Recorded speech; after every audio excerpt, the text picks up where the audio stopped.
बच्चों आज हम पढ़ने वाले हैं सेकंड यूज़ ऑफ डायमेंशन। इसमें हम पढ़ेंगे establish relation between various physical quantity. ठीक है, तो हम पढ़ने वाले हैं establish relation between various physical quantity. ठीक, तो इसे कैसे हम एक एग्जाम्पल लेंगे और उसके थ्रू हम इसे समझेंगे। देखिए मैं एग्जाम्पल लिख रहा हूँ। तो एग्जाम्पल देखिए, centripetal force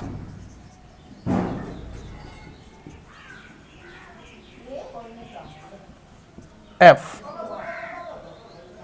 of a revolving body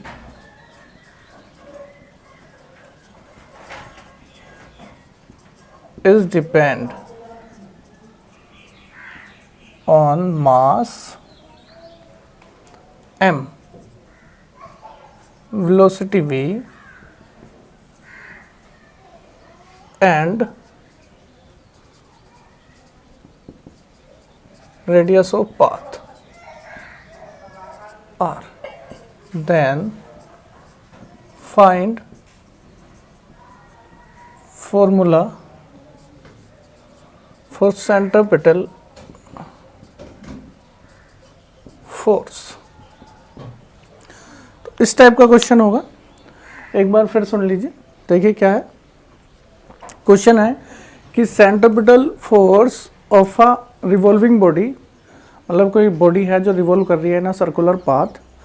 तो centripetal force of a revolving body is depend on mass, velocity and radius of path. Then find the formula of centripetal force. ठीक है, तो इस टाइप के क्वेश्चन में हमें relation establish करना है between force F, mass, velocity and radius. तो क्या करेंगे बच्चों, हम सबसे पहले इसमें देखेंगे कि किस फिजिकल क्वांटिटी के लिए हमें फॉर्मूला एस्टेब्लिश करना है। फर्स्ट स्टेप हमारा होगा कि हमें देखना है किस फिजिकल क्वांटिटी के लिए फॉर्मूला एस्टेब्लिश करना है। तो किस फिजिकल क्वांटिटी के लिए फॉर्मूला एस्टेब्लिश करना, एफ। फिर हम देखेंगे कि वो किस किस फिजिकल क्वांटिटी पे डिपेंड करती है। तो फोर्स जो है किस किस पे डिपेंड कर रहा है, depend on mass and velocity v and radius r। ठीक है, ये फर्स्ट स्टेप होगा। तो सबसे पहले हमने देख लिया कि किस फिजिकल क्वांटिटी के लिए फॉर्मूला एस्टेब्लिश करना था, किसके लिए करना था, f के लिए। तो हमने क्या करा बच्चों, सबसे पहले f लिखा। ठीक है, अब क्या करेंगे, अब देखेंगे कि एफ किस किस क्वांटिटी पे डिपेंड करता है। तो किस पे डिपेंड कर रहा है, मास और वेलोसिटी पे। तो प्रोपोर्शनल का साइन लगाऊंगा, mass, velocity and radius of path R. ठीक है, कोई प्रॉब्लम नहीं, सही। तो अब फर्स्ट स्टेप हमारा ये हो गया। अब हम क्या करने वाले हैं बच्चों, जिन क्वांटिटी पे डिपेंड कर रहा था उनकी हम लिखेंगे डायमेंशन। डायमेंशन क्या है, पावर है। डायमेंशन क्या है, पावर। तो ये डायमेंशन, मैंने इसकी डायमेंशन ए, इसकी बी, सी, और अगर कोई और क्वांटिटी होती है डी, ई, ऐसे मान लो एक्स, वाई, जेड, कुछ भी आप मान सकते हैं। ठीक है, फर्स्ट स्टेप हमारा कंप्लीट हो गया। अब मैं क्या करूंगा, प्रोपोर्शनल का साइन हटाऊंगा। अब जैसे हम पढ़ते आ रहे हैं, जब भी प्रोपोर्शनल का साइन हटाएंगे तो क्या लगाएंगे, कांस्टेंट। तो यहाँ भी मैं क्या लगाऊंगा, कांस्टेंट लगाऊंगा। तो मैंने कांस्टेंट लगा दिया बच्चों।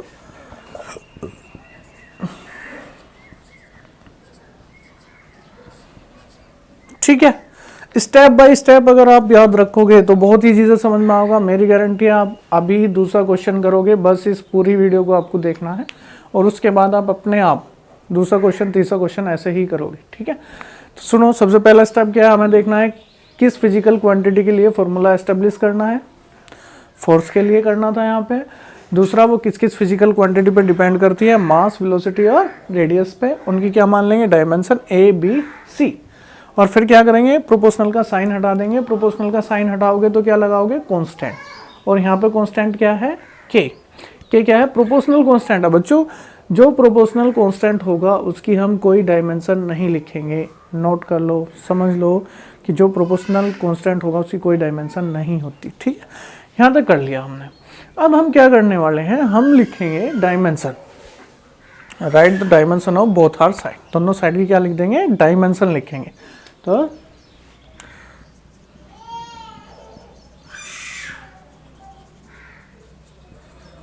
Of both our side.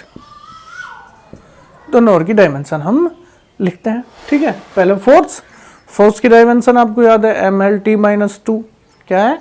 mL_t-2। जिनको याद नहीं है याद करो। फोर्स की डायमेंशन क्या है? mL_t-2। मास की dimension m, velocity L_t-1, distance r, radius है, डिस्टेंस है तो l। ठीक है, तो अब डायमेंशन लिख लो आप। फोर्स की डायमेंशन आप लिखोगे mL_t-2, मास की m, k की कोई डायमेंशन नहीं है, प्रोपोर्शनल कांस्टेंट की कोई डायमेंशन नहीं है, L_t-1 L। ये सेकेंड स्टेप था हमारा, write the dimension both our side. अब क्या करेंगे? Collect the dimension. क्या करेंगे? Collect the dimension. कलेक्ट करने से क्या मतलब है? ये बहुत ही इंपॉर्टेंट स्टेप है अगर हमें ये क्वेश्चन सीखना है। कलेक्ट करने से मतलब क्या है बच्चों? अगर m है m की पावर a और फिर m है m की पावर 2b, अब मुझे यहाँ पे कलेक्ट करनी है, या मान लो एक m और है -1c। तो कलेक्ट करने का मतलब है कि केवल एक सिंगल m पे मैं सभी पावर लिखूंगा। तो ये a है और ये कितनी हो गई? 2b, तो प्लस की है +2b लिखूंगा। ये कितना है? -c। इसे मैं इस तरह से करूंगा कलेक्ट। ठीक है, तो अब क्या कर लेते हैं? कलेक्ट कर लेते हैं डायमेंशन। यहाँ देखिए, तो ये साइड हम एज इट इज रखेंगे और इधर हम कलेक्ट करेंगे m, l और t की डायमेंशन। तो सबसे पहले मैं इधर लिख लेता हूँ mL_t-2 और यहाँ पे m की डायमेंशन कलेक्ट करता हूँ m की पावर a। देखो कहीं पे m है क्या? नहीं है, m नहीं है तो इसे ऐसे ही रहने देते हैं। l, यहाँ पे देखो b पावर जो है ये t की पावर भी है और l की पावर भी है, तो l की पावर कितनी है? b, और यहाँ पे l की पावर कितनी है? c, +c। कोई साइन नहीं है ना, तो 1 मानेंगे, +1 और मल्टीप्लाई करोगे तो c, और l की पावर यहाँ से b और यहाँ से c। ये बात नोट करो, हमने रखा b + c। ठीक है, और t की पावर कितनी रखेंगे? t माइनस मल्टीप्लाई कर दिया b। ये होगी हमारी power collect.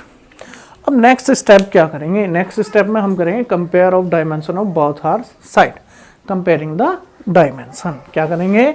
Comparing the dimension.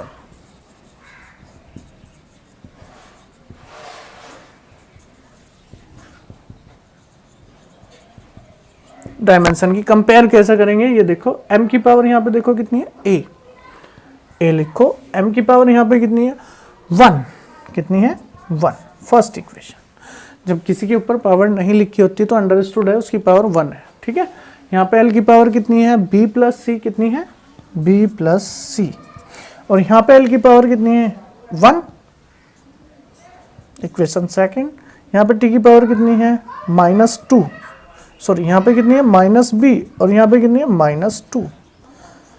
इस तरीके से हम इक्वेशन बना लेंगे और इन इक्वेशन को सॉल्व करेंगे, ए बी सी की वैल्यू निकाल लेंगे और इक्वेशन फर्स्ट में पुट करेंगे। ठीक है, सही। एक बार मैं फिर से आपको रिवाइज करा देता हूँ कि कितने स्टेप है। देखो ऐसे ही स्टेप याद रखने हैं, हमें क्वेश्चन रटना नहीं होता, बस फिजिक्स बहुत ही ईजी है बच्चों, आपको स्टेप बाय स्टेप याद करनी है बस हमेशा। तो फर्स्ट स्टेप है, हमें देखना है कि किस फिजिकल क्वांटिटी के लिए फॉर्मूला एस्टेब्लिश करना है।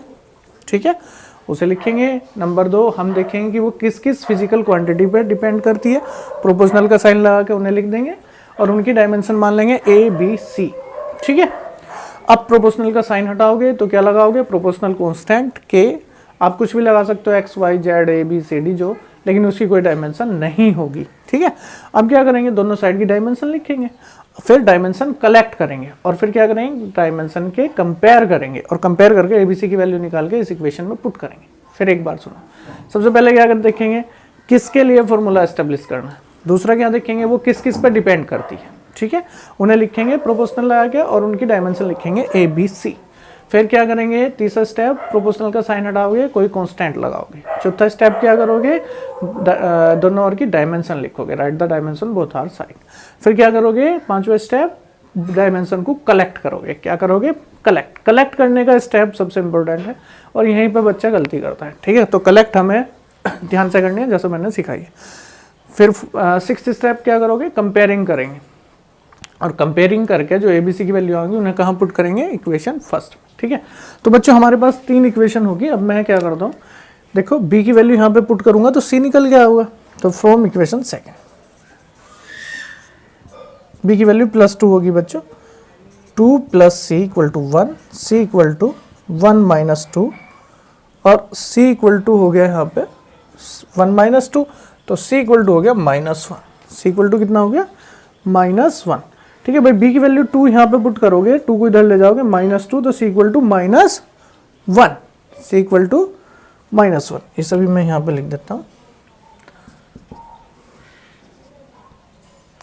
1 - 2 -1। c की वैल्यू आ गई हमारे पास, a की वैल्यू 1 है, b की वैल्यू 2 है, c की वैल्यू, तीनों वैल्यू आ गई जो हमने डायमेंशन यहाँ पे मानी थी। अब क्या करेंगे, put this value in equation first, from equation first equation में f = k, m की पावर कितनी है बच्चों a की वैल्यू देखते हैं, a की वैल्यू क्या है 1 लिख दो।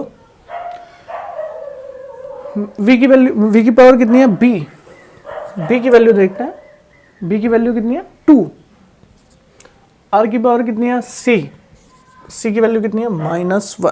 ठीक है, अब जो पावर आपके पास माइनस है उसे अपोन में ले जाओ, वो प्लस हो जाएगी, ये तो आपको पता है। तो f = k mv²/r। ठीक है, अब क्या करेंगे बच्चों, अब यहाँ पे हमें k कांस्टेंट की वैल्यू रखेंगे। देखो कांस्टेंट की वैल्यू कांस्टेंट ही होगी, प्रोपोर्शनल कांस्टेंट जो होगा उसकी एक सर्टेन वैल्यू होगी, और ये सर्टेन वैल्यू हो सकता है हमें पता हो ना पता हो, फॉर्मूला याद हो या ना हो। अब जैसे मुझे पता है सेंट्रीपिटल फोर्स का जो फॉर्मूला है F = mv²/r है, तो यहाँ k की वैल्यू क्या होनी चाहिए 1, तो 1 रखूंगा। अब अगर मुझे k की वैल्यू याद नहीं है तो कोई लिखने की जरूरत नहीं है, हम क्या करेंगे k को छोड़ देंगे, लीव कर देंगे, तो प्रोपोर्शनल का साइन हटाओगे। देखो आपने प्रोपोर्शनल का साइन हटाया था, k लगाया था, k हटाओगे प्रोपोर्शनल का साइन लगाओगे, mv²/r। ठीक है, ये आपका आंसर आ गया, ये रिलेशन इसमें एस्टेब्लिश हो गया। ठीक है, अब अगर आपको याद है तो आप लिखोगे बट बाय एक्सपेरिमेंट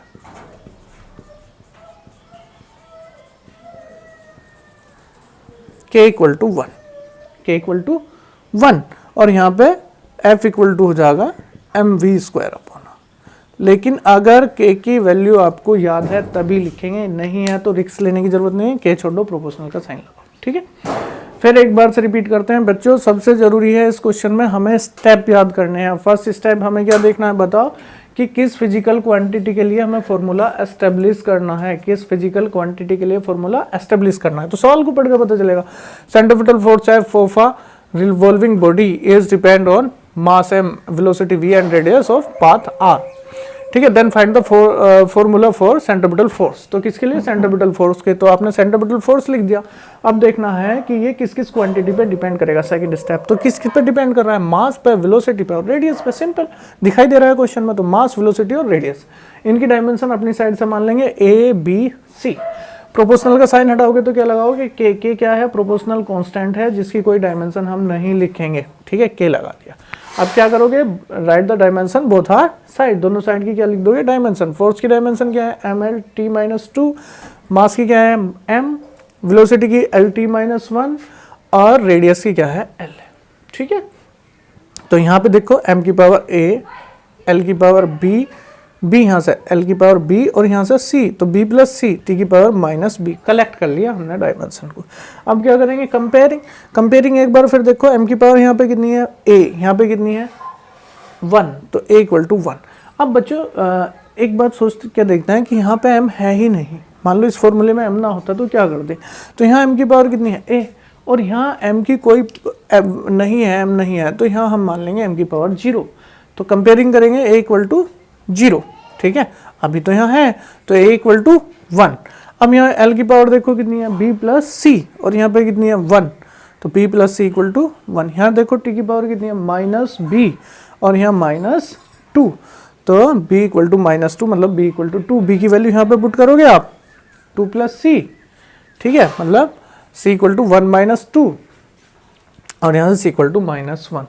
अब क्या करेंगे, इक्वेशन फर्स्ट में वैल्यू पुट करेंगे a b c की। m की पावर कितनी है a की वैल्यू कितनी है 1 पुट करी, v की पावर कितनी है b की वैल्यू कितनी है 2 पुट कर देंगे, r की पावर कितनी है c की वैल्यू कितनी है ये -1। ठीक है, जो माइनस पावर होगी उसे अपॉन में ले जाकर प्लस करेंगे। ठीक है, k को छोड़ देंगे, प्रोपोर्शनल का साइन लगा। ठीक, समझ में आ गया।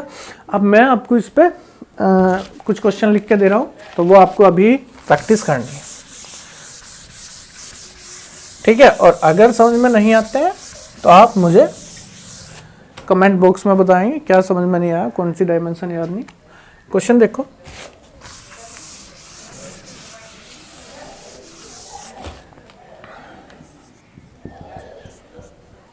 क्वेश्चन है centripetal acceleration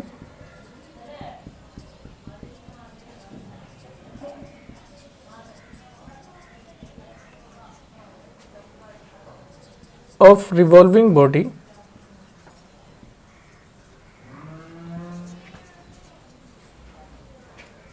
A. Centripetal acceleration A of revolving body is depend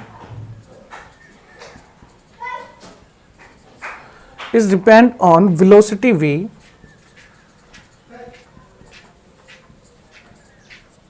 and radius of path R. Find formula